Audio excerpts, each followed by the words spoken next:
When I was young, my family lived overseas. I lived in Indonesia for a few years. And my mother, she didn't have the money to send me where all the American kids went to school. But she thought it was important for me to keep up with an American education. So she decided to teach me extra lessons herself, Monday through Friday. But because she had to go to work, the only time she could do it was at 4:30 in the morning.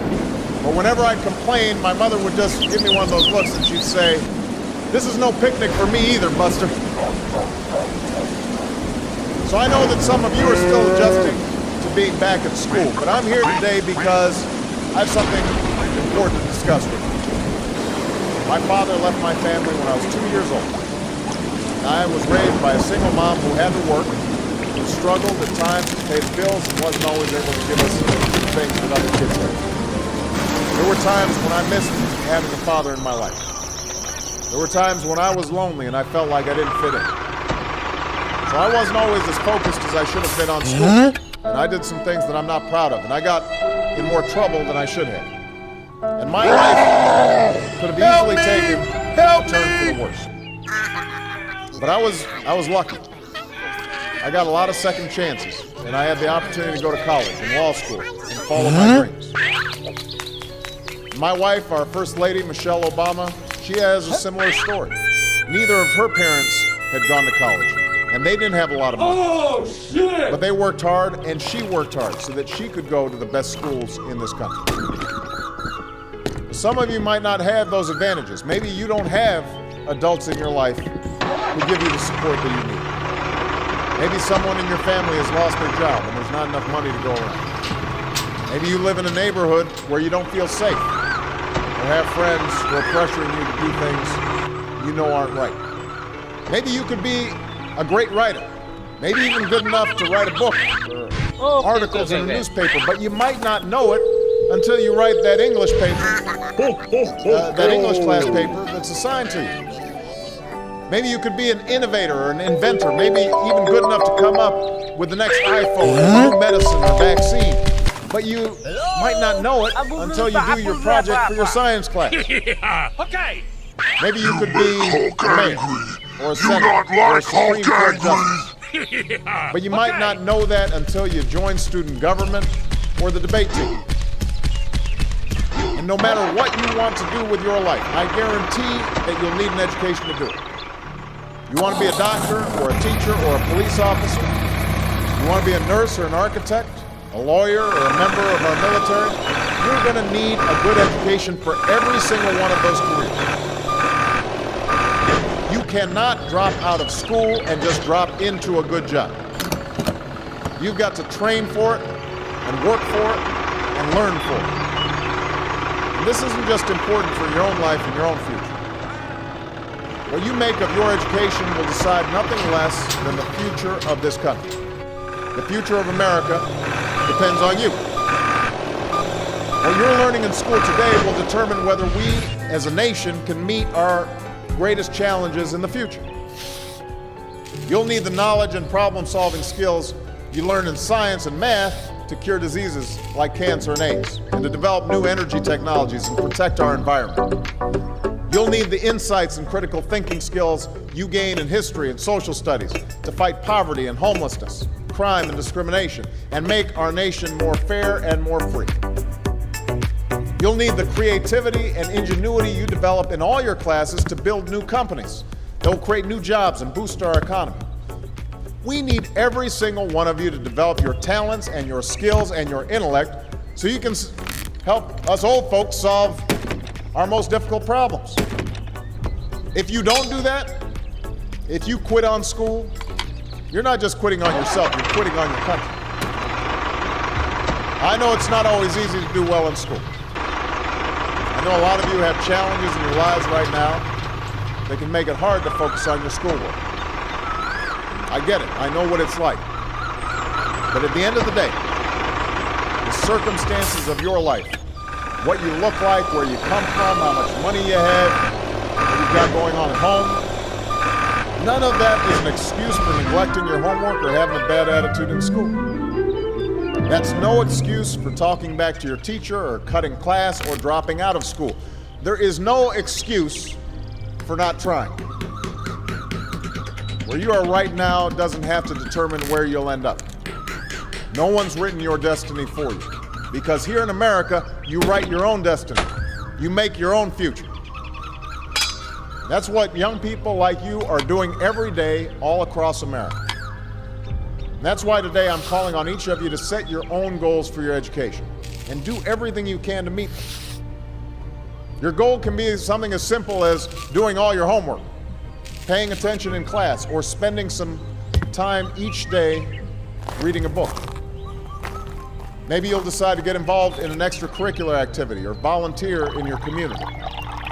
Maybe you'll decide to stand up for kids who are being teased or bullied because of who they are or how they look.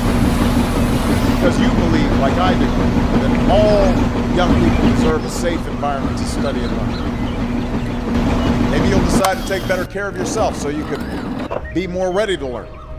But whatever you resolve to do, I want you to commit to it.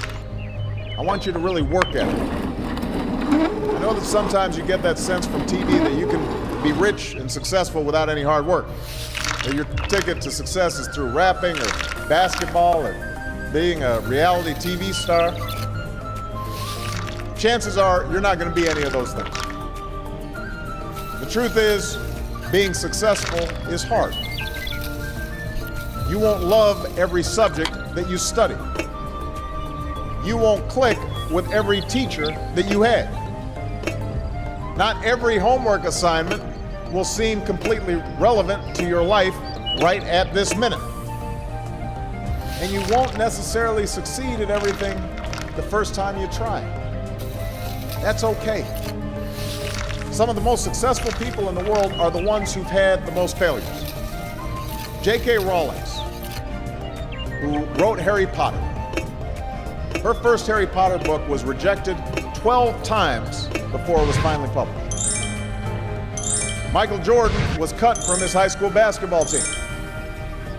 He lost hundreds of games and missed thousands of shots during his career, but he once said, "I have failed over and over and over again in my life, and that's why I succeed." These people succeeded because they understood that you can't let your failures define you.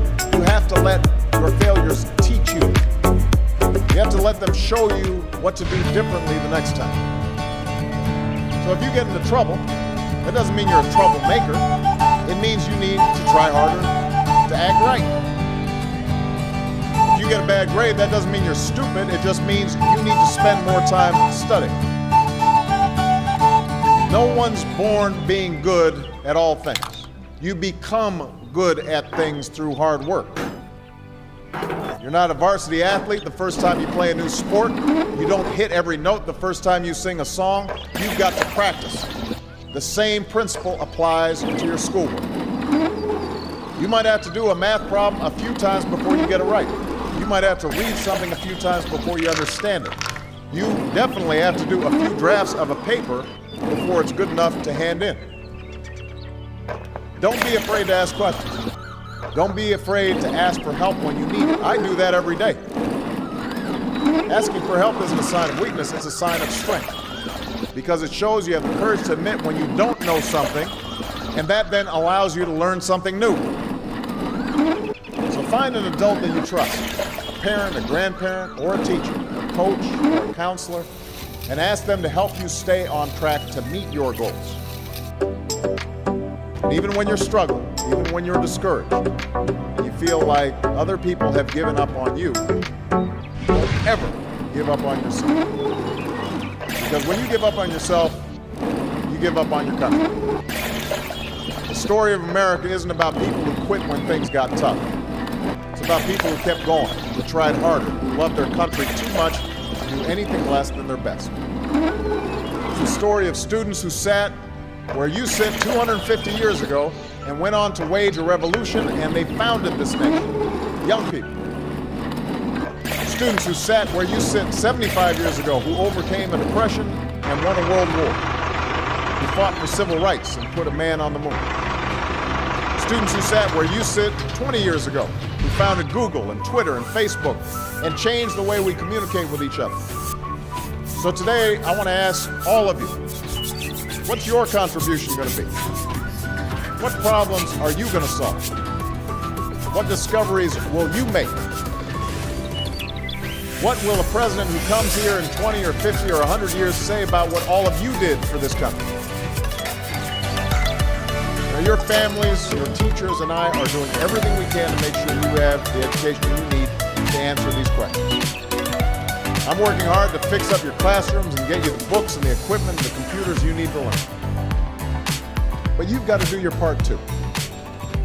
So I expect all of you to get serious this year. 24 hours later. I expect you to put your best effort into everything you do. I expect great things from each of you. So don't let us down. Wow. Don't let your family down or your country down. Most of all, don't let yourself down. Make us all proud.